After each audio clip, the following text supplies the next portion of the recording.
Mesdames, Messieurs les journalistes, bonjour. Bonjour à ceux qui nous suivent sur Guira FM 93.3. Bienvenue à ce point de presse hebdomadaire de la MINUSCA. Ce matin, nous avons deux invités. Le lieutenant Joseph Oubangué, chef de service enquête et investigation de l'UMIR, doit nous rejoindre d'un moment à l'autre. Nous avons le plaisir d'avoir Madame Léa Doumta, qui est membre du réseau des femmes africaines, ministres et parlementaires, et également coordinatrice des femmes leaders. Nous avons également deux collègues, Gladys Atinga, conseillère principale en genre, et Béatrice Colline, conseillère principale sur la violence sexuelle en situation de conflit. Vous n'êtes pas sans rappeler que récemment, il y a eu ces jours d'activisme, il y a eu toute une série d'activités qui seront rappelées ici. Nous commençons, comme d'habitude, par quelques images qui ont marqué la semaine avec le lancement lundi à Pawa du grand DDR dans la zone ouest sous la présidence du chef de l'État et en présence notamment du représentant spécial adjoint du secrétaire général des Nations Unies en République centrafricaine. Également lundi, à la base logistique de la MINUSCA, les maires des 8 arrondissements de Bangui, les maires de Bimbo et de Begoua étaient réunis avec le représentant spécial, avec le président de la délégation spéciale de la ville de Bangui, ainsi que le commandant de l'état-major pour Bangui de la MINUSCA, l'entité qui s'occupe un peu de la sécurité, pour discuter du rôle de la MINUSCA. Ce mercredi prend fin une formation en maintien de rétablissement de l'ordre public pour les 250 nouveaux policiers. Après ces policiers, ce sera au tour des gendarmes à partir du 20 pour la même formation appuyée par la MINUSCA conformément à son mandat. À l'intérieur du pays, les activités pour la paix et la cohésion sociale, cette mission conjointe de la préfète du Mbomou avec la MINUSCA Gambo et Pombolo, la question de la cohésion sociale entre les communautés, mais également un processus de paix engagé entre l'UPC qui est établi à Pombolo et les éléments anti-Balaka à Gambo ont été des points discutés. Ce mercredi prend fin à Bambari un forum préfectoral de la jeunesse qui réunit 75 jeunes leaders des 5 préfectures. Ils vont échanger sur leur expérience, mais également renforcer la participation des jeunes au mécanisme de dialogue intercommunautaire pour la paix. C'est une activité qui est soutenue par la MINUSCA et l'OIM. Comme d'habitude, nous avons les statistiques concernant les violations et abus des droits de l'homme au cours de la semaine écoulée, avec 23 victimes, 15 incidents enregistrés entre le 12 et le 18 décembre. Les préfectures les plus affectées sont la Haute-Koto, l'Awaka, l'Ouam et le Mbomou, soit 4 préfectures. On revient sur la slide avec les auteurs présumés, la FPRC 6, l'UPC 3, les 3 R, les Foulani armés 1 chacun, les anti-Balaka 3 et 1 pour les agents de l'État. Hier, dans cette même salle, l'équipe de travail sur l'exploitation et abus sexuels des Nations Unies, qui est composée de la MINUSCA et de certaines agences, était réunie pour discuter de la problématique des abus et exploitation sexuelle pour voir ce qui a été fait en 2018 pour combattre ce fléau. Et nous saisissons cette opportunité pour vous présenter certaines statistiques. C'est un point qui revient souvent. Sur ce tableau, vous avez le nombre total d'allégations et d'exploitation d'abus sexuels, 111. Et vous avez les années où l'allégation a été communiquée et l'année de l'incident. Par exemple, pour l'année de 2018, il y a eu 10 allégations. On repasse sur la prochaine slide. Le nombre de victimes touchées tout au long de cette période entre 2014 et 2018. L'année où l'allégation a été communiquée pour 2018, il y a eu 38, mais l'année de la date d'incident, par exemple pour 2018, il y a eu 16 victimes. Parmi les victimes, sur le nombre total pour toutes ces années, il y a eu 150 adultes, 149 mineurs et 10 victimes ayant un âge inconnu. Les auteurs présumés enregistrés au cours de cette période 2014-2018, 224 personnels militaires, 8 personnels de la police et 6 civils. Pour ce qui est de 2018, l'année de l'incident, il y a eu 24 auteurs présumés. Ce qui est important sur tous ces cas, vous savez qu'il y a différentes structures qui mènent des enquêtes.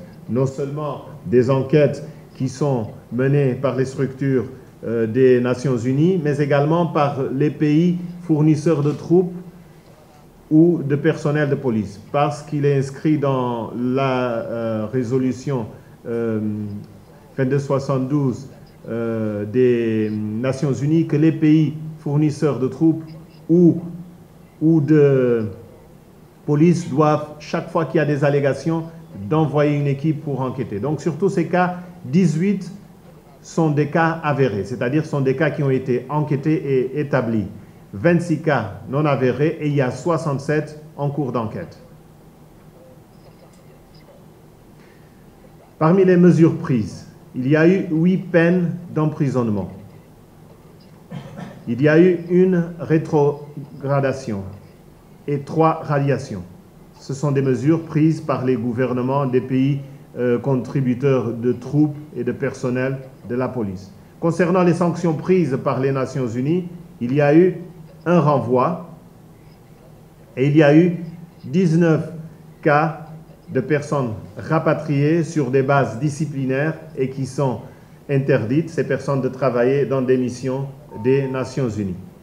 D'autres questions sur les mesures qui sont prises par la MINUSCA pour combattre l'exploitation et les abus sexuels, nous pourrons en parler. Parmi ces mesures, vous savez, ce protocole de partage d'informations qui a été signé cette année entre les Nations Unies et les ONG nationales et internationales.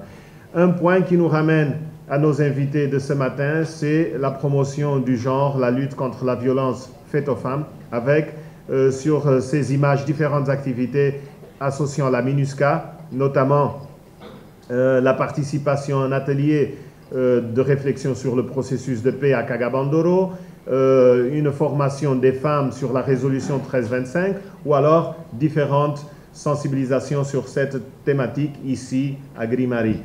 Des activités civilo-militaires, nous avons retenu également celle-ci sur les femmes. Elle porte sur des échanges entre les femmes des communautés chrétiennes et musulmanes du PK3 à Bria qui ont été réunies par les casques bleus zambiennes. Et comme image de la semaine, nous avons choisi ces quelques 200 conducteurs de taxi moto des 1er, 2e, 4e et 5e arrondissements de Bangui qui ont été réunis par l'UMIR pour une sensibilisation sur les violences basées sur le genre. J'invite à présent ma collègue Gladys pour quelques mots avant de passer la parole aux invités autour de cette table. Gladys, qui est la conseillère principale en genre de la MINUSCA. Merci beaucoup, Vladimir. Bonjour tout le monde. Merci beaucoup pour avoir présenté Hamas ici ce matin. Et comme vous savez, j'ai commencé avec la participation des femmes, l'implication des femmes dans le processus de la paix en Centrafrique. Et comme nous savons tous, dans le processus de résolution de la crise en Centrafrique, il y a eu des efforts qui ont été déployés et certains avancements constatés. Cependant, le niveau de participation des femmes au processus de la paix au niveau national n'a jamais été suffisant pour leur permettre d'influer significativement sur les accords de paix et sur la mise en œuvre effective de ces accords. Et si vous vous souvenez, certains de vous, vous étiez là il y a 2 semaines, à peine 2 semaines, on a eu une activité sur la 1325, l'anniversaire. Donc, c'était pour pourquoi, dans le cadre de la célébration de la porte ouverte, une porte ouverte sous la résolution 1325 de cette année, la MINUSCA, en partenariat avec l'équipe pays, ont décidé d'organiser le 22 novembre 2008 une table ronde avec les femmes centrafricaines sur la participation des femmes au processus de paix en Centrafrique. Et cet espace d'échange et de dialogue avec la représentante spéciale du secrétaire général et l'équipe pays a permis aux femmes centrafricaines de présenter leur analyse de la crise centrafricaine et leurs propositions pour une solution à prendre en compte dans les dynamiques locales et nationales de la résolution pacifique du conflit soutenue par la mission et les autres partenaires impliqués. Dans cette, comme suivi, après cette présentation, rencontre qu'on a eue, table ronde, il a fallu un suivi. Donc, MINUSCA et les équipes pays ont prévu d'organiser une réunion d'évaluation, de partage, de conclusion de la table ronde avec les réseaux des organisations de femmes après la fête en janvier, afin d'appuyer l'élaboration d'un plan de travail basé sur les principaux défis qui étaient identifiés et les suivis, de faire le suivi du processus d'élaboration de ce plan d'action de la résolution 1325 en cours, parce que le 1325, la résolution, notre plan national est échoué. Donc, on est en train d'actualiser. Donc, il y aurait un suivi par rapport à ce processus de mise en élaboration, mise en œuvre de ce plan. Et de lutter contre la culture de la violence développée dans la communauté, le développement du leadership des jeunes dans la promotion de la paix et relèvement du pays. Et ceci inclut aussi, dans le plan, on va travailler sur ça inclut le développement du partenariat avec ONU-SIDA pour le renforcement des actions de mobilisation sociale contre le VIH dans la communauté. Vous vous souvenez, quand on se sont rencontrés il y a 2 semaines, dans le cadre de table ronde, il y avait cette histoire de VIH qui était sortie. Donc, on s'est demandé, est-ce qu'on ne pourrait pas avoir une action concrète dans ce cadre pour pouvoir toucher ce sujet. Donc, il y a aussi une appui de la mise en œuvre de ces plans. Bien sûr, une fois le plan est actualisé, il faut appuyer la mise en œuvre. Il y aura aussi un suivi pour évaluer la mise en œuvre de ce travail avec l'équipe pays et les femmes. Concernant les appuis déjà accordés, nous pouvons signaler quelques actions qui étaient prises avec l'équipe pays pour soutenir l'implication des femmes dans ce processus. Un appui technique et logistique pour la réalisation des différents ateliers de renforcement de l'implication des femmes dans la mise en œuvre de l'initiative africaine pour la paix en RSI a été organisé tant à Bangui que dans les 9 villes de l'intérieur. Suite à cette initiative, il y a eu un mémorandum des femmes centrafricaines qui est un document de plaidoyer, qui se sert d'un document de plaidoyer maintenant. Ce document a été élaboré et soumis par les femmes centrafricaines elles-mêmes et à l'intention du panel des facilitateurs et du gouvernement centrafricain. Plusieurs acteurs, notamment des partis politiques, les autorités nationales et des partenaires internationaux, se sont engagés à s'assurer que les femmes seraient incluses dans ce processus. Avec les renforcements, notre appui aussi porte aussi sur le renforcement des capacités des organisations des femmes, comme vous le savez, tant à Bangui que dans les régions, sur les thématiques de dialogue, la médiation, la culture de la paix, afin de permettre à ces femmes de jouer pleinement leur rôle d'actrices de la paix au sein de la communauté. Et avec le renforcement des capacités de ces femmes sur le terrain, leur engagement et implication dans le processus de paix au niveau local sont plus effectifs, comme on a constaté. Par exemple, le processus de paix entre les 3R et les Antibalaka à Bois, entre les Seleka et les Antibalaka à Bambari, et entre la communauté musulmane et chrétienne à Bangassou. Les femmes ont beaucoup contribué dans les négociations de la paix, la mise en œuvre de ces accords qui a permis de réduire les tensions intercommunautaires en fait dans les régions. Bien sûr que ceux-ci sont rarement reconnus ou liés au processus décisionnel, mais on a vu qu'au niveau des terrains, vraiment, il y a le niveau d'implication des femmes est plus élevé parce qu'elles sont impliquées même dans des comités de paix. Donc, on voit aussi, l'engagement se traduit également par la souci de créer un espace de dialogue permanent avec les femmes leaders sur la situation politique et sécuritaire du pays.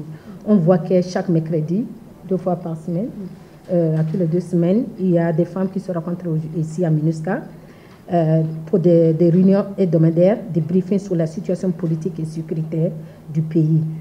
Donc, c'est une opportunité de partage d'informations utiles pouvant susciter de la plupart des organisations des femmes des initiatives d'action pour la promotion des femmes, de la paix et de la sécurité.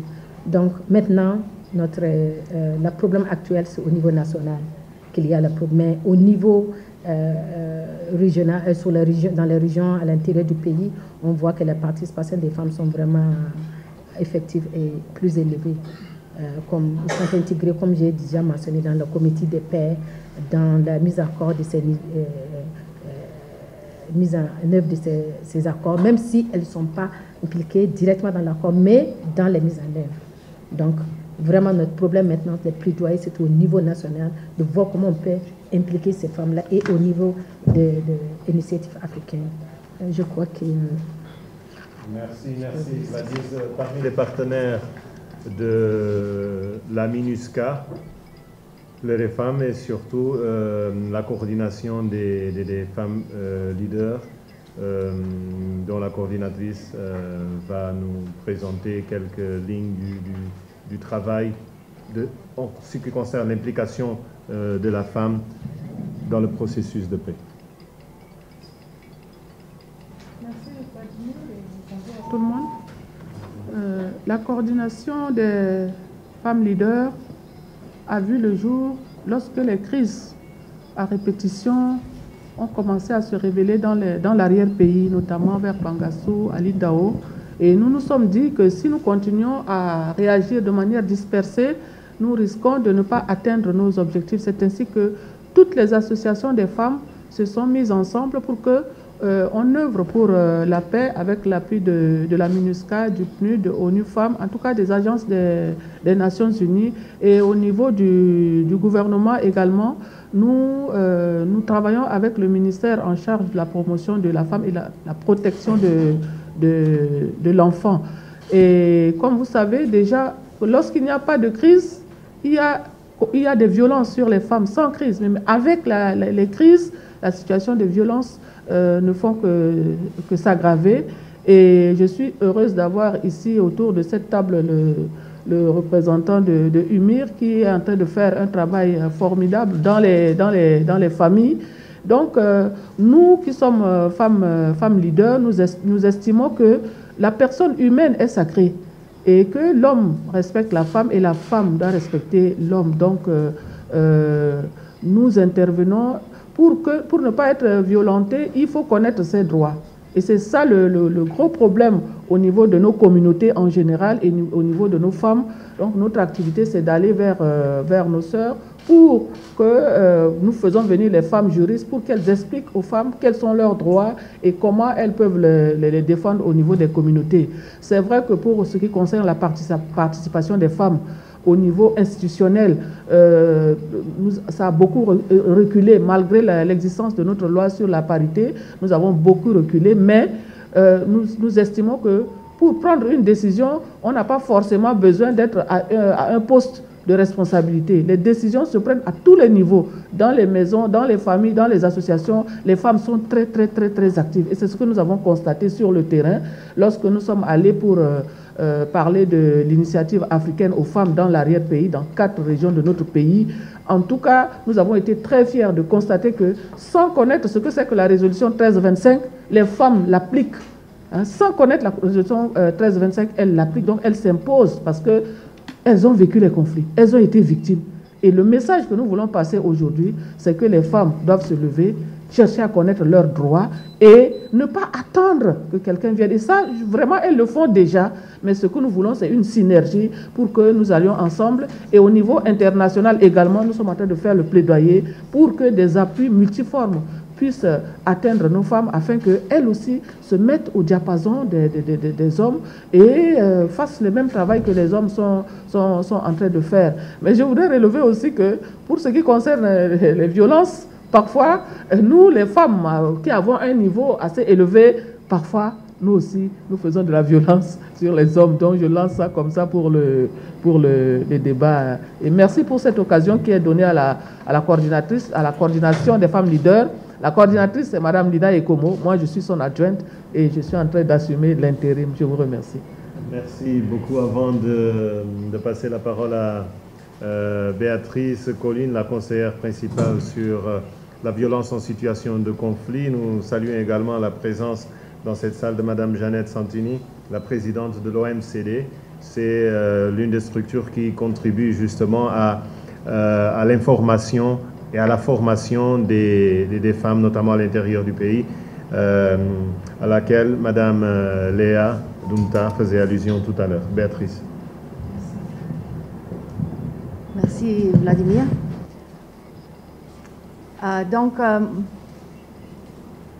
Moi je vais parler un peu de notre travail dans violence sexuelle liée au conflit. Je vous ai mis les deux personnes les plus fameuses maintenant dans la lutte contre les violences sexuelles liées au conflit. Donc vous connaissez peut-être Dr Denis Mukwege qui depuis plus que 20 ans traite les femmes victimes de viol au Congo, au DRC. Il y a un grand hôpital à Bukavu. Et Nadia Mourat, qui était elle-même violée et depuis est vraiment lutte contre l'impunité de viol, de violences sexuelles liées au conflit.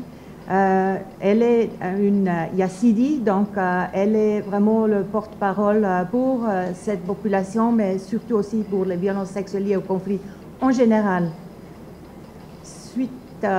Voilà, vous avez ici les résolutions du Conseil de sécurité, ce qu'on appelle l'agenda de femmes, paix et sécurité.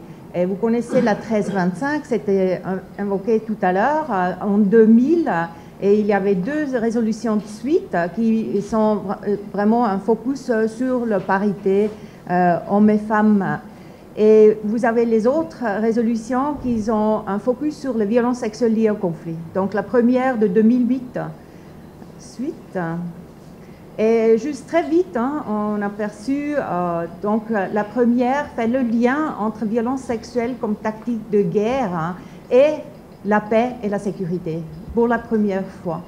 Et puis en 2009, il y avait la première nomination de la représentante spéciale du secrétaire général de violences sexuelles liées au conflit. C'était Margot Wallström, qui est aujourd'hui la ministre des Affaires étrangères de la Suède. 2010, c'est notre résolution la plus importante qui définit vraiment notre travail de faire le suivi de toutes les violences et rapporter au Conseil de sécurité pour qu'il puisse prendre des mesures. Après, il y a encore deux autres, c'est des renforcements des autres résolutions et le déploiement des Women Protection Advisors, c'est moi, donc c'est notre nom en anglais. Et il y a la dernière de 2016 qui fait un lien entre extrémisme et violence sexuelle et trafic de personnes. Voilà, tout bref. Donc on parle des violences sexuelles liées au conflit, qui fait partie de violences sexuelles et basées sur le genre. Vous avez ici, donc le tout, parfois c'est appelé violence contre la femme, violence sexiste, violence domestique, qui inclut les violences sexuelles. Donc une partie des violences sexuelles et basées sur le genre est violence sexuelle, c'est le viol et agression sexuelle. Et nous, on regarde que le rouge, donc en fait, les violences sexuelles qui sont commises par les parties en conflit. Voilà, ça c'est tout neuf, c'est notre dernier mandat qui date de 5 jours maintenant. Donc ça vient en fait du brouillon, je n'ai pas trouvé encore la version française, mais je crois que ça n'a pas changé. Ça c'est le texte dans le nouveau mandat de la MINUSCA et dans la résolution 2448. Donc vous voyez, on se réfère donc aux violences sexuelles commises par les parties au conflit. Suite. On parle de l'UMIR, se félicite du travail de l'UMIR, de faire donc enregistrer tous les cas de violences sexuelles et de faire le transfert aux autorités judiciaires. On parle donc de la MINUSCA, qu'il devrait déployer les conseillères de protection de femmes comme moi. Et on parle donc que nous, on devrait faire le suivi des viols et autres formes de violences sexuelles perpétrées en temps de conflit armé et les signaler donc selon la résolution 1960. Voilà. Là, l'état de droit, de nouveau, il parle beaucoup de l'appui à la justice et que de nouveau, on devrait prendre en compte les violences sexuelles en temps de conflit afin qu'elles puissent être traduites en justice. Et un peu de ce qu'on fait journalière. Là, vous avez les images de nos sessions de renforcement de capacité. À gauche, vous avez les MILOPS, les Military Observers de la MINUSCA, que moi, j'ai fait des sessions pour les attirer, le faire, comment ils devraient suivre, qu'est-ce qui se passe sur le terrain, et nous rapporter s'il y a des violences sexuelles liées au conflit. À droite, vous avez ma collègue qui est devant les FACA, dans le camp Kasaï.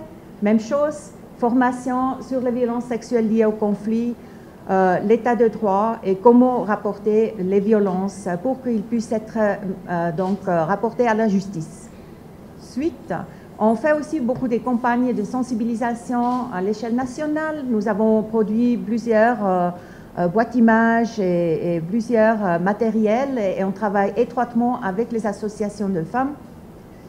Et là, c'est notre marin, c'est la réunion qu'on fait mensuelle avec tous les acteurs des Nations Unies, aussi les agences, à travers tout le pays. On se connecte par vidéo et on étude les statistiques et on fait des analyses pour voir qu'est-ce qu'on doit rapporter au Conseil de sécurité et qui sont donc les auteurs de ces violences.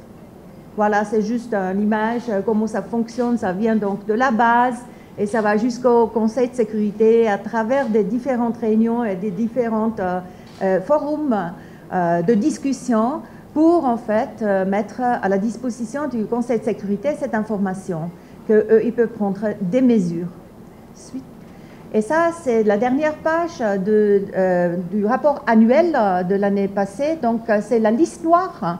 Ça nomme donc toutes les parties au conflit qui ont été vues de commettre des violences sexuelles liées au conflit. Ça les met sur la liste noire pour aussi être sanctionné par le Conseil de sécurité. Suite.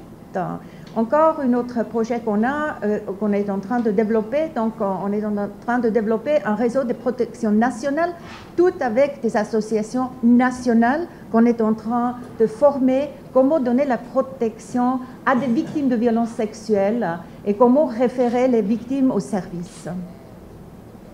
Et voilà, j'arrive au LUMIR. Donc, on travaille bien sûr étroitement avec LUMIR. À gauche, vous voyez le bâtiment avant la rénovation. Maintenant, c'est beaucoup mieux, n'est-ce pas? Et c'est le dernier de mes slides. Et je donne la parole alors au représentant de l'UMIR. Voilà, vous avez aussi mon nom et mon téléphone si vous avez plus de questions. Merci.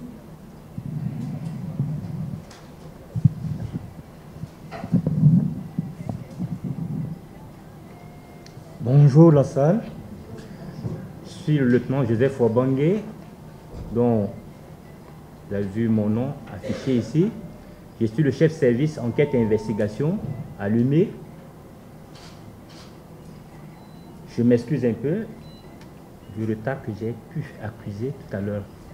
Néanmoins, si je suis là, l'UMIR le plus souvent, les gens pensent que c'est une unité ou bien une ONG internationale, mais ce n'est pas une unité de l'État. Alors, il serait souhaitable que chacune de nous puisse savoir que c'est une unité de l'État centrafricain. L'UMIR a vu le jour comment? C'est parce que, auparavant, entre 2002 et 2003, les VBG étant ignorés en République centrafricaine.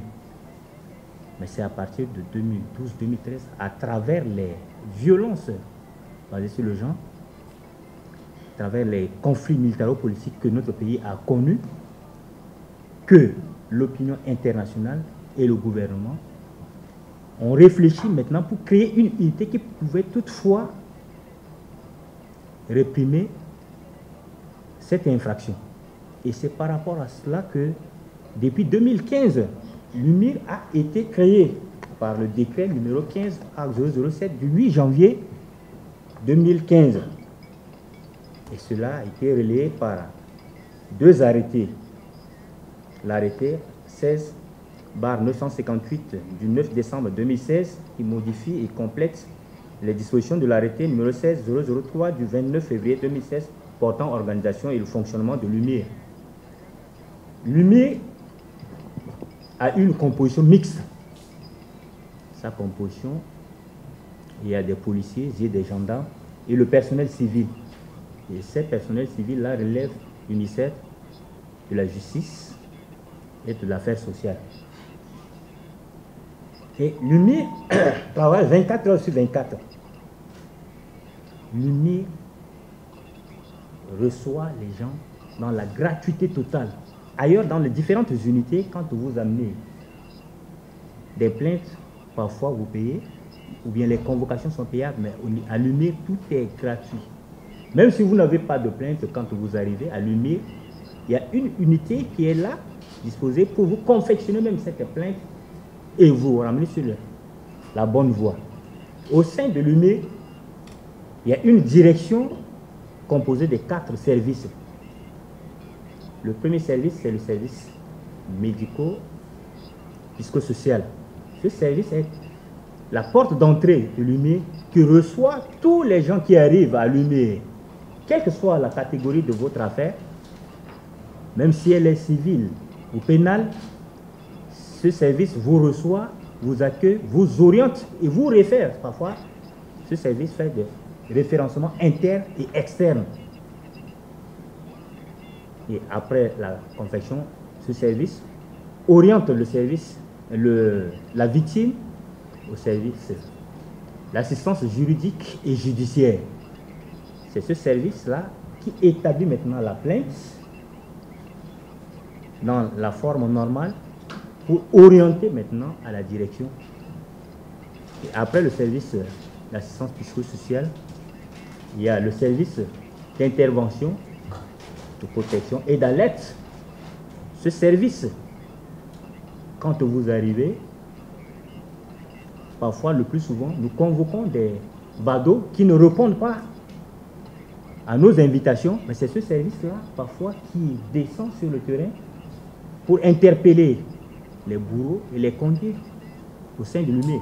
Ou bien si un bourreau est interpellé dans une unité de police ou de gendarmerie, sachant que l'infraction ne relève pas de sa compétence, nous appelle là-bas et puis c'est ce service-là qui descend sur le terrain pour interpeller le bourreau et le conduire au sein de l'unité.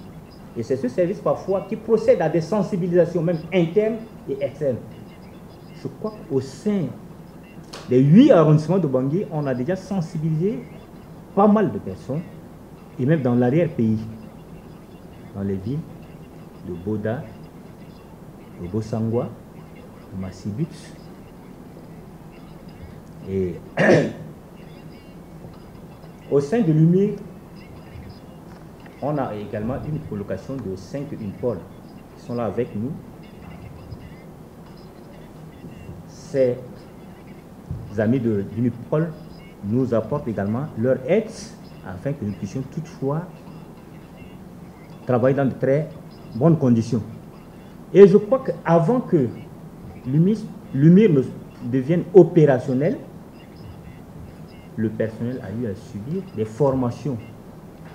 Après la formation, le personnel a effectué au moins un voyage d'apprentissage au Congo démocratique et au Rwanda pour connaître ce que font les autres là-bas afin de s'imprégner de leurs pratiques pour nous faciliter la tâche afin que nous puissions toutefois travailler dans de très bonnes conditions ici en Centrafrique. Et après ce voyage, c'était le 14 juin 2017 que l'UMIR était devenu opérationnel sous le haut patronage du président de la République. L'UMIR, dans ses activités, a 3 types de missions.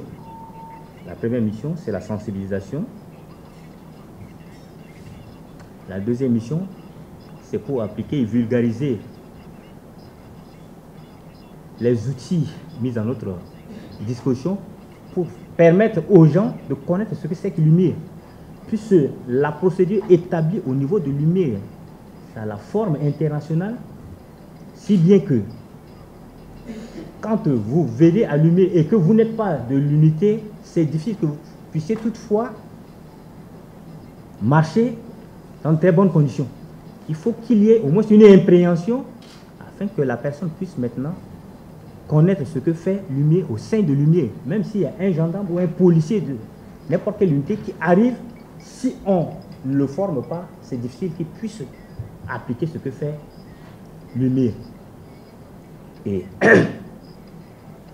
après cette mission, il y a la contribution et puis surtout dans la partie enquête, je crois que les 3 autres services,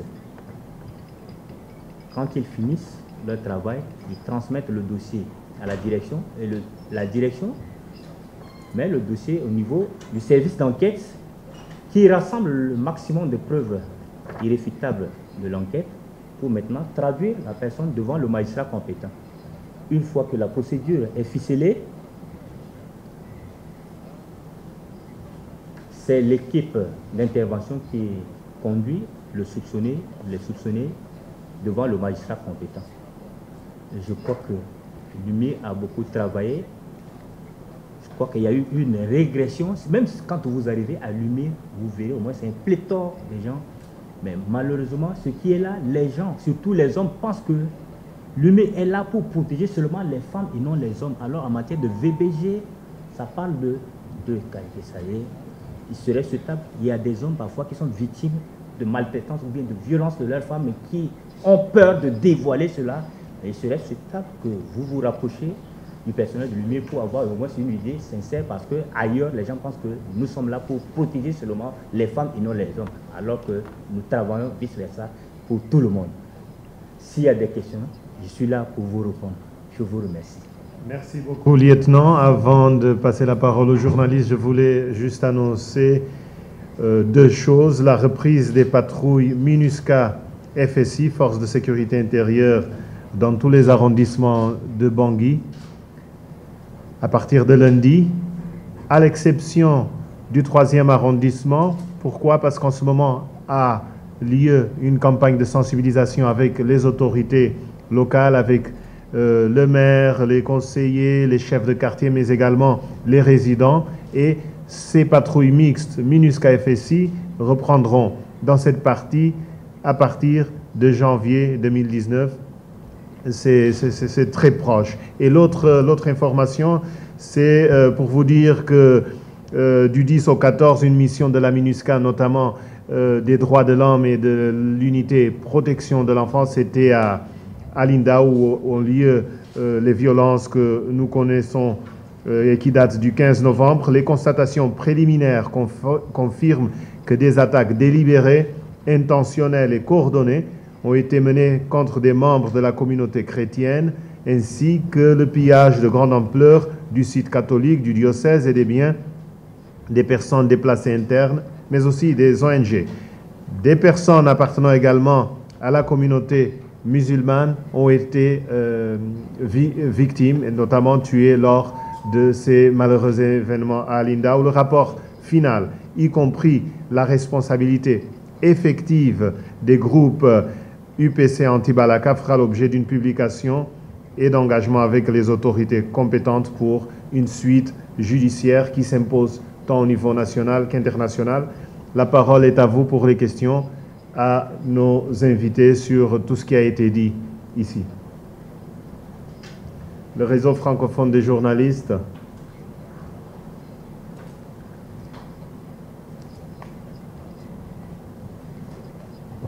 Merci beaucoup, monsieur le porte-parole. Merci beaucoup à toutes ces femmes qui sont autour de la table. Il y a trois préoccupations. La première, ça concerne les actions menées par les femmes leaders par rapport à l'histoire de violence basée sur les genres. La question que je voudrais poser, ça concerne les statistiques. Tout à l'heure, on a vu aussi les statistiques, mais on n'a pas les détails concernant les femmes et les hommes, puisque tout à l'heure, en suivant le lieutenant Joseph Wabangé, il a parlé du cas des hommes. Nous qui sommes journalistes, nous ne sommes pas vraiment imprégnés de cette situation. Et c'est une demande que je lance, si on pourra organiser une formation à l'attention des journalistes, pour que ces journalistes puissent passer cette information au grand public. La deuxième préoccupation, monsieur le porte-parole, il y a le leader Jean Balaka qui est arrêté en France. On ne sait pas est-ce qu'il est déjà transféré à la haie. Je voudrais savoir qu'est-ce que la MINUSCA peut avancer comme information pour les Centrafricains, puisque ces derniers temps, nous avons suivi sur les ondes RFI. Il y a un chercheur qui disait qu'il y a un déséquilibre par rapport aux arrestations concernant tout ce qui se passe en République centrafricaine. Et la troisième préoccupation, ça concerne la formation, le DDR, le grand DDR. Je voudrais savoir pourquoi on n'a pas associé les sportifs dans le cadre de la sensibilisation, puisque l'exemple ivoirien nous inspire. Lorsqu'il y a eu comment on appelle, les conflits en Côte d'Ivoire, on a vu Didier Drogba, on a vu les grandes stars qui sont devant la scène. Mais pourquoi pas en République centrafricaine? Merci beaucoup.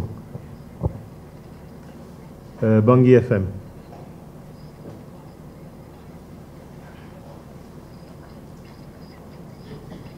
Merci, monsieur le porte-parole. Je suis Cédric Chilondao de Bangui FM.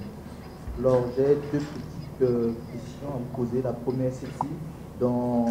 Lors d'une conférence de presse avec le groupe de travail de la société sur la question africaine, le porte-parole a demandé le retrait pur et simple de certains contingents de la MINUSCA, notamment le Maroc, la Mauritanie et bien d'autres, et de laisser la place à certains contingents qui veulent aider la RCA à rétablir la paix en Centrafrique, notamment le Brésil, l'Angola, qui manifestent le désir d'intégrer la MINUSCA.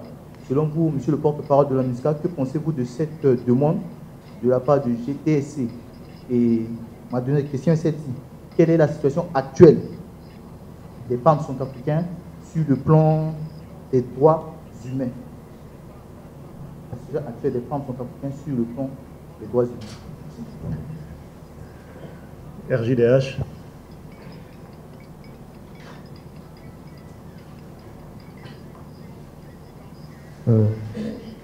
Bonjour à tout le monde. Je suis Wege Cyril du RJDH. Avant de poser ma première question, je voudrais tout d'abord vous dire quelque chose parce que c'était avant-hier, dans la nuit de dimanche à lundi. Il y a une femme qui a été sauvagement torturée par son mari. J'ai vu les images, mais je n'aime pas vraiment continuer à regarder les images. Présentement, elle est à l'hôpital communautaire de Bangui pour des soins. Et merci. Quand vous parlez de... Posez votre question. Les personnes qui sont là ont pris note de Secondo, ce que vous venez de dire. Ma question, je m'adresse au porte-parole de la MINUSCA. On vous a confié la responsabilité du recrutement des FACA pour la suite là. Où en sommes-nous avec cette situation? Quand est-ce que cela va? Merci. J'invite la coordinatrice des femmes leaders, le chef service d'enquête et investigation de l'UNMIR par rapport aux statistiques, par rapport à la situation des droits de l'homme. Ces informations pourront être complétées par nos collègues Gladys et Béatrice. Merci. Par les questions de statistiques, je voudrais relever que nous ne sommes qu'une association. Et la responsabilité de protection des femmes revient au gouvernement. c'est-à-dire au département qui a en charge la promotion des femmes et la protection de l'enfant.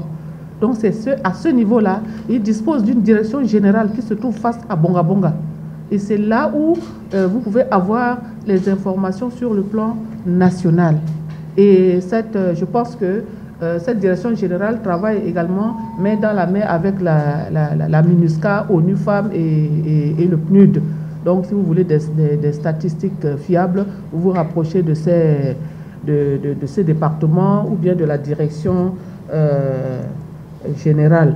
La situation des droits humains, comme je l'ai dit, en situation normale déjà, les droits humains ne sont pas encore respectés dans notre pays parce que la justice est inexistante. Si vous allez dans l'arrière-pays, il n'y a pas de justice. Je vous parle en tant qu'ancien ministre de la Justice. Il n'y a pas de tribunal, il n'y a pas de prison. Donc aujourd'hui, la situation est encore dramatique.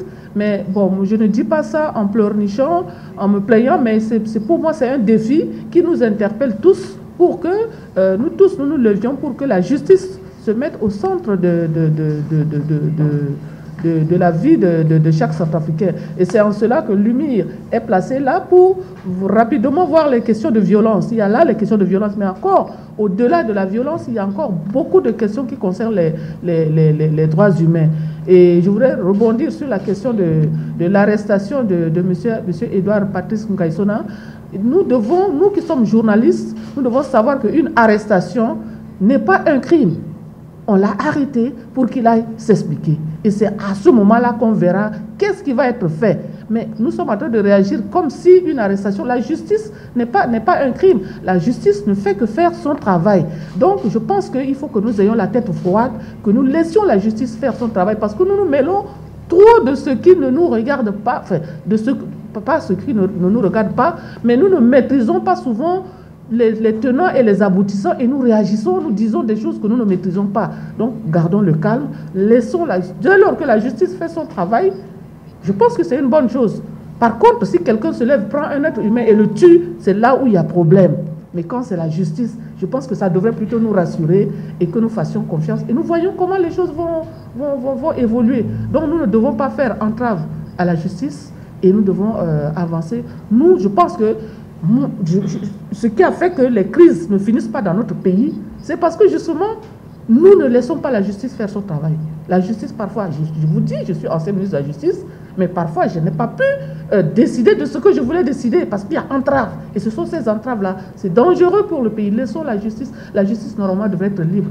La justice est un autre pouvoir, comme la presse est un autre pouvoir. Il faut laisser les gens travailler librement et rendre justice. À ce moment-là, je vous assure, on n'aura pas de conflit. Mais tant qu'on va faire entrave à la justice parce que, bon, telle personne, eux, là, ils ne peuvent pas être touchés. Non, nous sommes tous égaux devant la loi. Et quand vous avez commis un acte, même si on ne vous attrape pas aujourd'hui, la justice, pendant des années, ça vous rattrape. Alors, faisons confiance à la justice et avançons. Nous sommes des journalistes, prenons les vraies informations, transmettons ces informations pour calmer. La situation est trop grave, les populations souffrent trop pour qu'on leur en rajoute encore.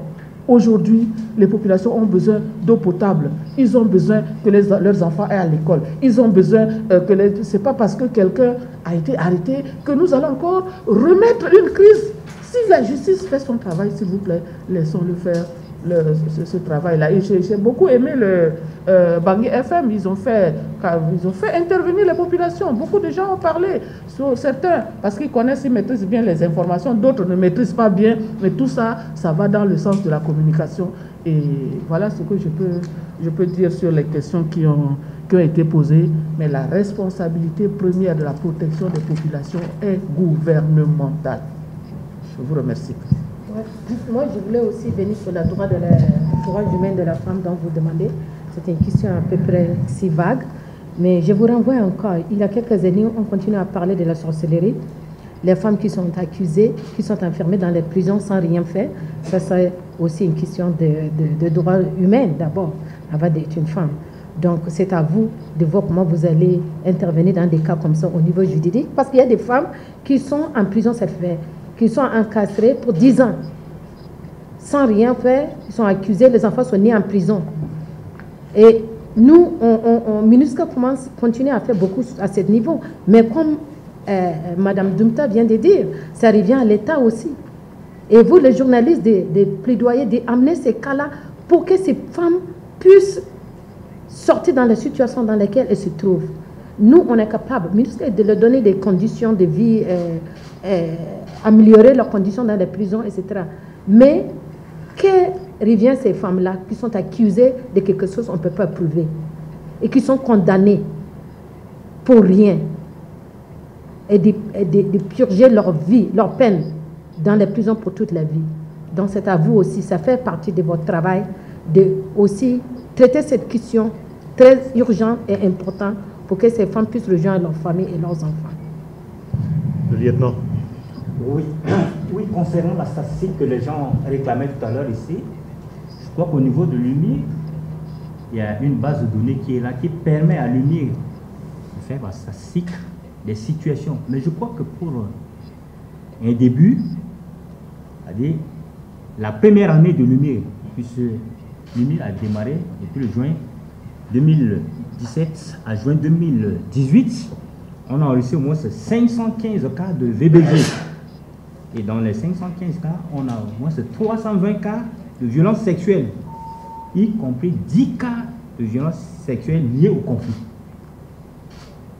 Et ces cas-là sont transmis dans les différents parquets de Bangui, Bimbo, Sibut et TMP. Mais parmi ces cas-là, il y a au moins 30 cas d'enfants mineurs qui sont également auteurs des VBG, de ces violences, dont l'âge varie de 11 à 17 ans. Et parmi les victimes, parce qu'il y a quelqu'un qui demandait ici, est-ce que réellement les femmes également sont auteurs de pareilles situations? Mais je vous dis qu'il y a au moins 4 cas comme ça, dont 3 femmes étaient déférées pour CBV, c'est-à-dire coups et blessures volontaires, et une pour supposition d'enfant. Elle est partie voler l'enfant à son ami. Et elle a trompé son mari là-bas comme quoi elle est grosse alors qu'elle n'a rien. Mais elle va seulement tromper son ami pour récupérer son enfant et puis est partie. Heureusement qu'on l'a rattrapé à temps. Et je crois que nul n'est au-dessus de la loi. Tout le monde est poursuivable. C'est ce que je peux toutefois compléter par rapport aux soucis de quelques-uns ici. Je vous remercie. Oui, merci. J'ajoute juste pour les chiffres de violences sexuelles liées au conflit que nous, on fait le suivi à travers toutes nos collectes de droits de l'homme. Vous avez les chiffres après dans le rapport annuel qui est public. Cette année, je les ai mis dans votre papier. Vous avez les cas qu'on a collectés cette année. Donc, on avait eu 153 cas qui se sont produits cette année, mais on a aussi enregistré 58 qui se sont produits dans les années antérieures. Et puis, c'est un peu plus bas de ce qu'on avait l'année passée. En ce qui concerne les victimes, l'année passée, on avait 11 hommes parmi autour de 300 cas. Cette année, on a moins, on a 3. Et je crois 2 garçons. Et pour les statistiques des humanitaires, eux ils collectent le tout des violences basées sur le genre, eux, ils ont autour de 2% des victimes hommes. Merci beaucoup. Concernant l'implication des sportifs dans le processus de DDR, je pense que vous pourriez également faire un pas en direction de l'unité d'exécution de ce programme, proposer des pistes qui pourraient aider, car c'est un défi qui concerne tous les Centrafricains. Les plus intéressés d'abord, c'est les combattants des groupes armés, mais tous doivent apporter leur appui à ce processus qui est extrêmement important, qui a été lancé par le président et qui a lieu en ce moment à Pawa. D'autres parties de la région ouest seront touchées plus tard. La question de la justice, Madame la coordinatrice des femmes leaders a été très claire. Laissons la justice travailler. Vous pourrez également vous approcher de la Cour pénale internationale qui communique sur cette question. Le porte-parole de cette institution ici à Bangui s'est exprimé sur une des radios.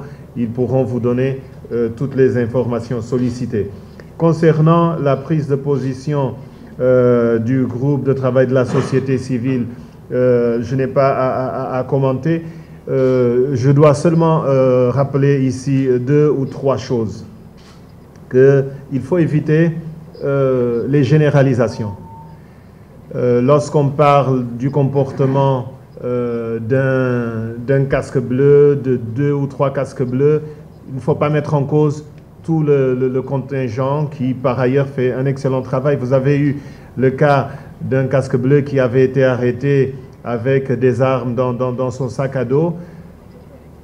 Et le contingent auquel appartenait parce qu'il a été expulsé, des mesures sont en train d'être prises dans son pays. Ce contingent fait un excellent travail qui est salué par les Centrafricains. Idem pour d'autres dans différentes parties du pays.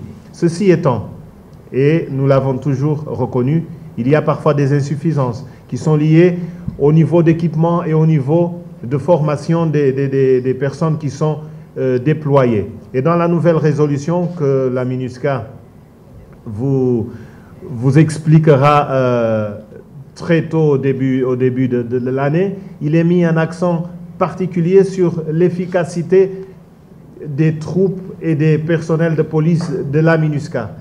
Il est demandé au contingent de mettre l'accent et il demande également au secrétaire général de suivre ces pays contributeurs quant à l'envoi de matériel, quant aux personnes qui sont formées pour qu'ils puissent effectivement protéger les populations.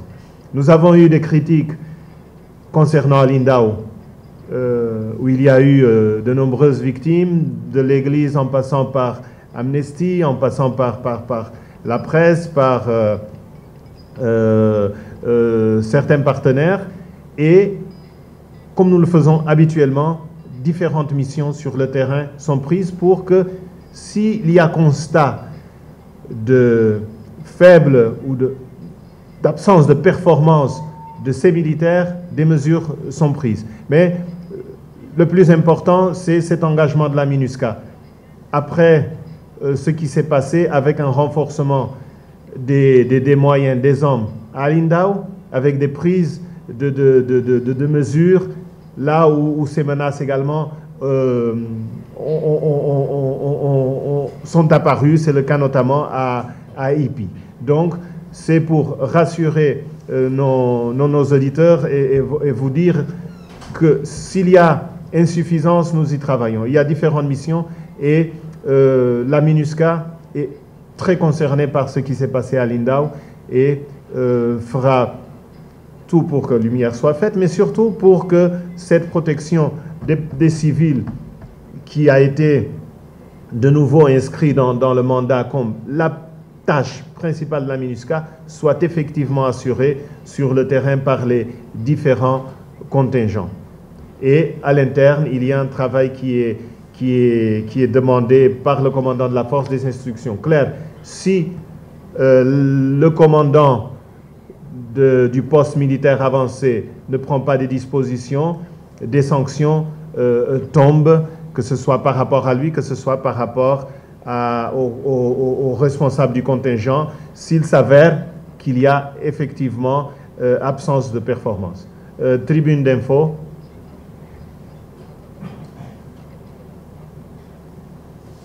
Merci, monsieur le porte-parole. Je suis Juno Séraphin Gokouzou, de Tribune d'info. Outre les sanctions, dont les mesures punitives, je ne vois pas clairement comment vous pouvez nous démontrer le mécanisme d'assistance psychosociale en faveur des victimes. Est-ce que vous pouvez nous rassurer sur les pratiques, disons, ce qu'il faut faire concrètement sur le plan de l'assistance psychosociale et pourquoi n'envisagerait-on pas la création de centres d'écoute à l'intérieur du pays comme à Bangui aussi, ne serait-ce que pour favoriser la sensibilisation. Maintenant, je vais me tourner vers Chabounir pour demander pourquoi, lorsque les cas sont identifiés, on en a parlé une fois ici, mais sans en avoir de satisfaction. Lorsque les cas sont identifiés et que ça concerne un casque bleu, au lieu qu'il soit jugé au niveau national dans le pays où il est appelé à servir, les Nations Unies préfèrent qu'il soit rapatrié et qu'il soit jugé dans son propre pays, son pays d'origine. Et l'expérience a montré que souvent, une fois la personne rapatriée, c'est le statut, c'est la forclusion. On classe le dossier et l'auteur de ce viol est libre chez lui et c'est sans suite. Alors, est-ce qu'on ne pourrait pas envisager d'autres mesures pouvant contraindre ces cas-là à répondre devant la justice? Je vous remercie. Merci. Radio Ndekeluka, Radio Notre-Dame. Merci, je suis Roger Ouvert Vupadayawa de Radio Ndekeluka. La question qui me vient à l'esprit ici est de savoir si la résolution 2448, oui, si cette résolution n'est-elle pas une résolution de plus qui va tomber dans le panel d'autres résolutions qui n'ont pas eu véritablement un effet dans la pratique. Si la MINUSCA doit protéger la femme, si les autorités doivent protéger la femme et les enfants, les personnes vulnérables, face aux groupes armés, cette résolution qui a été prise dans le Conseil de sécurité, comment la MINUSCA compte-t-elle mettre en application cette résolution? Merci. Merci. Radio Notre-Dame. Merci. Moi, c'est Sabrina Nailo de Radio Notre-Dame. En fait, j'aimerais poser une question au porte-parole de la MINUSCA concernant le nouveau mandat de la MINUSCA. Alors, j'aimerais savoir qu'est-ce qui est défini d'une manière claire et concrète pour la protection des civils en République centrafricaine. Par rapport à votre réponse que vous avez donnée tout à l'heure au contraire de Bandit FM, ne m'a pas vraiment convaincu. Il fallait que vous nous disiez qu'est-ce qui est dit clairement et concrètement pour la protection des civils. Merci beaucoup.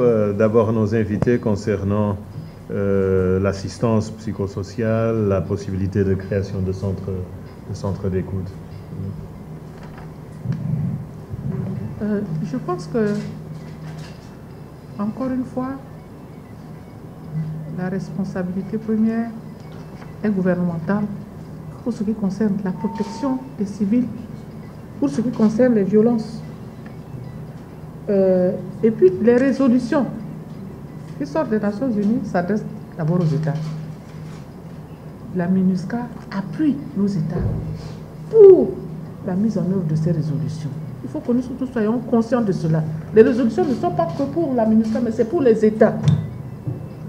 Donc ce sont les États qui appliquent avec l'appui des partenaires. Il faut voir la responsabilité. Parce que souvent, nous rejetons la responsabilité sur d'autres personnes, mais nous ne voyons pas les vrais responsables qui est notre État. Donc, voilà ce que je peux dire en ce qui concerne la résolution 2448. Tant qu'il y aura violence, tant qu'on va constater des problèmes, on va toujours sortir des résolutions. Le jour où il n'y en aura plus, il n'y aura plus de résolution. Et c'est la même chose pour les dialogues. Tant qu'il y aura des problèmes, on va dialoguer. Tant qu'il y aura des problèmes, on va sortir des résolutions. C'est pour attirer l'attention de nos États, pour qu'ils s'occupent effectivement des populations. Protection, là encore une fois, protection des civils dans le nouveau mandat de la MINUSCA. Comme encore une fois, je l'ai dit, la protection, c'est d'abord le gouvernement qui est appuyé par les Nations Unies. Et je vous assure, aujourd'hui, quand on fait un effort pour la restauration de l'autorité de l'État, c'est pour cela. C'est en cela que l'État se déploie dans l'arrière-pays pour pouvoir protéger les populations. Nous sommes arrivés à des localités où il n'y a personne. Il n'y a pas de gendarme, il n'y a pas de policier, il n'y a pas de magistrat, il n'y a pas de préfet, il n'y a pas de sous-préfet. Heureusement que les efforts sont en train de faire pour que ces autorités-là puissent s'établir et orientent maintenant les actions qui vont se faire de commun accord avec les partenaires. Donc voilà ce que je peux répondre par rapport à ces interventions. Moi, je voulais aller un peu sur la question épisco-sociale qui adresse surtout Ademir. Il faut savoir que l'épisco-social, c'est un ensemble d'approches, d'initiatives et qui inclut le côté psychologique, ce qu'on appelle le counseling. Il y a aussi une partie qui renvoie à la renforcement des capacités des survivantes pour qu'enfin elle puisse reprendre sa vie. Et il y a aussi le côté juridique, donc il faut trouver des moyens pour les aider à passer à la justice, etc. Le conseil et tout ça. Donc ça englobe beaucoup des actions. Et vous parlez de créer un centre d'écoute. Je crois qu'il y a déjà quelques centres qui existent. AFJC existe. Il y a aussi d'autres centres, peut-être vous n'êtes pas au courant, mais des ONG qui offrent ces services. Mais je suis complètement d'accord avec vous parce que j'étais à Subut pendant les 6 jours d'activisme et on s'est demandé pourquoi pas avoir les mêmes services que l'UMIR là-bas. Vous voyez, ça c'est important. Et peut-être il faut voir comment on va étendre ça dans d'autres régions avec ce type de support qu'ils ont ici. Donc, mais je laisse à ça de l'ajouter, mais juste pour aussi vous dire que puisque c'est une approche holistique et qu'il y a des différentes... Allez-y. Oui, juste pour dire, quand on fait le suivi des cas de violence sexuelle liés au conflit, en tout cas, on voit que la victime soit référée, premièrement médicale, pour des services médicaux, et pour des services psychosociaux. Nous avons toute une cartographie des partenaires humanitaires et étatiques dans tout le pays qui donnent des services. Donc, nous avons une carte de référencement. Dès qu'on enregistre un cas, on regarde bien qu'il y a une assurance d'un suivi médical et psychosocial. Donc, on a beaucoup de centres d'écoute qui donnent des services psychosociaux dans toutes les préfectures.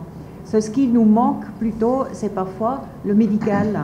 Peut-être vous savez que plus que 70% de tous les services médicaux sont donnés par des ONG internationales et des humanitaires.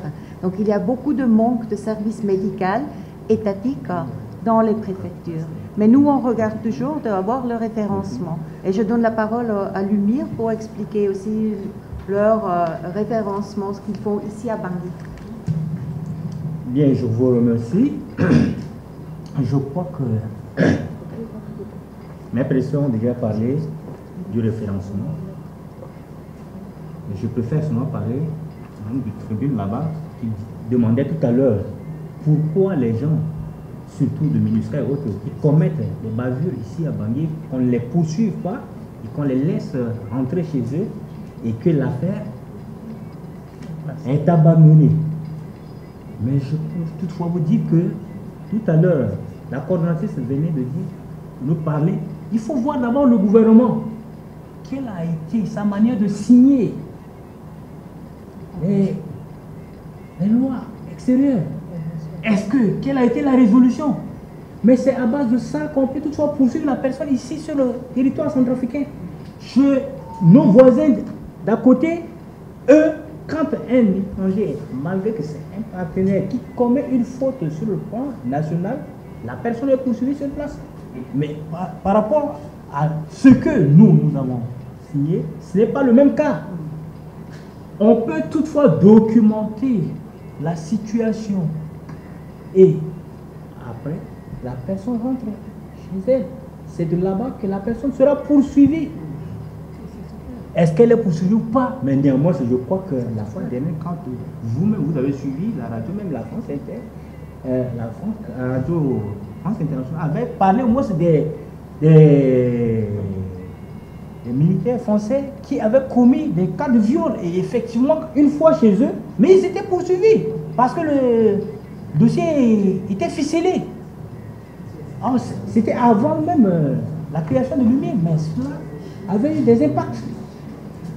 Or, je crois que nous faisons des travaux, mais cela est méconnu des gens. Et surtout chez nous, à la gendarmerie, nous ne clamons pas haut et fort ce que nous faisons. Mais surtout en matière de VBG, vraiment c'est une affaire qu'on ne doit pas divulguer le secret. On garde toujours le secret pour ne pas que les gens puissent savoir que X est victime de tant ou bien auteur de telle situation pour faciliter au moins l'interpellation rapide de la personne. Je vous remercie. Merci lieutenant. Concernant la question de tribune d'info, si on peut revenir sur la slide où on parle des mesures disciplinaires et des sanctions qui ont été notamment prises. Là, sur cette slide, vous pourrez voir sanctions prises. 8 peines d'emprisonnement, 1 rétrogradation, 3 radiations. Ce sont des mesures prises par des gouvernements. Ceci pour dire que ceux qui commettent des cas d'exploitation ou d'abus sexuels qui s'avèrent être vrais, parce qu'il y a une enquête, des faits ont été établis, non seulement la structure des Nations Unies dont je vous ai parlé au début, mais également l'enquêteur national qui est déployé pour vérifier ces informations, ont toutes ces données qui sont transmises à la partie nationale. Et devant vous, vous avez des cas concrets. Ce ne sont pas des cas oubliés et c'est ce que nous voulons dire aux victimes. Les victimes de ces personnes-là ont été sanctionnées. Certaines emprisonnées, certaines radiées, il y a rétrogradation. Mais concernant également les civils étrangers, ils ont été sanctionnés par la MINUSCA. Ils ont été sanctionnés par les Nations Unies et ce sont des faits que nous avons tenu à porter à la connaissance du public pour montrer cette transparence dans la lutte contre le fléau. Concernant la résolution 2448, ce n'est pas une de plus, comme l'a dit la coordinatrice des femmes leaders, tant qu'il y aura des problèmes, il y aura des résolutions parce que la Centrafrique est au Conseil de sécurité. Lorsqu'un pays est au Conseil de sécurité, lorsqu'un pays est dans l'agenda du Conseil de sécurité, ça veut dire qu'il y a des problèmes qui se passent dans ce pays. C'est le cas de la République centrafricaine. Et justement, ces résolutions, c'est pour pousser l'ensemble des partenaires, pas que la MINUSCA, les pays contributeurs de troupes, les donateurs, mais surtout les autorités nationales et les différentes parties, les groupes armés, avec différents appels. Pas un de plus, parce que si on compare avec ce qui s'est fait avec la 2387, il y a eu des progrès. Il y a eu des choses qui n'ont pas bien marché. Mais il y a eu également des progrès et l'exemple que je cite régulièrement concerne le travail avec les FACA et avec les FSI. Avec les FSI, par exemple, le chef du service enquête investigation Lumire a parlé de la colocation de 5 UNPOL. Tout à l'heure, je vous ai montré les images d'une formation qui prend fin aujourd'hui avec les 250 policiers qui va toucher également les gendarmes, mais surtout par rapport au FACA avec différents déploiements et des opérations militaires menées et qui va se poursuivre dans le cadre de la résolution. Concernant la résolution et la protection des civils, nous allons vous distribuer ce document lors de la session d'information, mais en comparant avec le document précédent sur la protection des civils, les membres du Conseil de sécurité ont voulu aller de manière approfondie sur ce qu'il est demandé à la MINUSCA de manière claire qui n'était pas dans la précédente. Par exemple, il est demandé à la MINUSCA d'améliorer son interaction avec la population civile, renforcer ses systèmes d'alerte rapide, c'est ce que nous allons faire. Il y a quelques semaines, notre collègue des affaires civiles avait dit que le nombre d'agents de liaison communautaire allait doubler.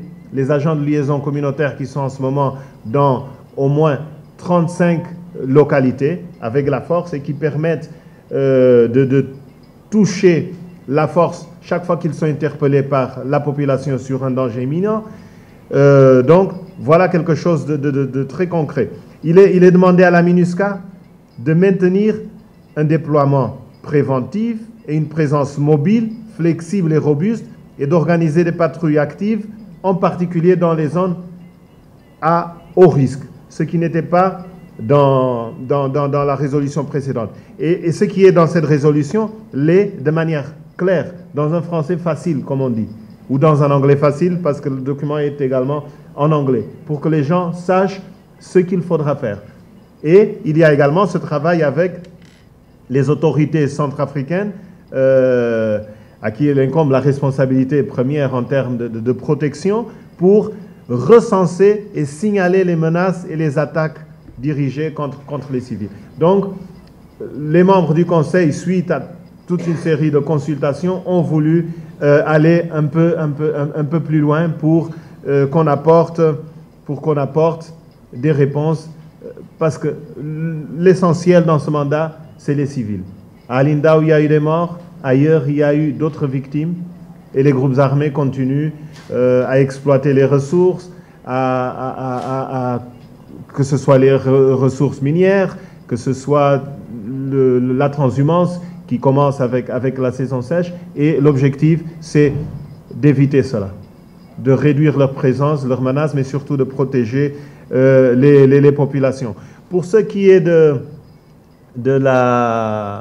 l'appui de la MINUSCA au recrutement des FACA, il y a des consultations qui se poursuivent, et dès le mois de janvier, il y aura les examens, la poursuite de cette activité, notamment les examens qui auront lieu vers le 13 de ce mois.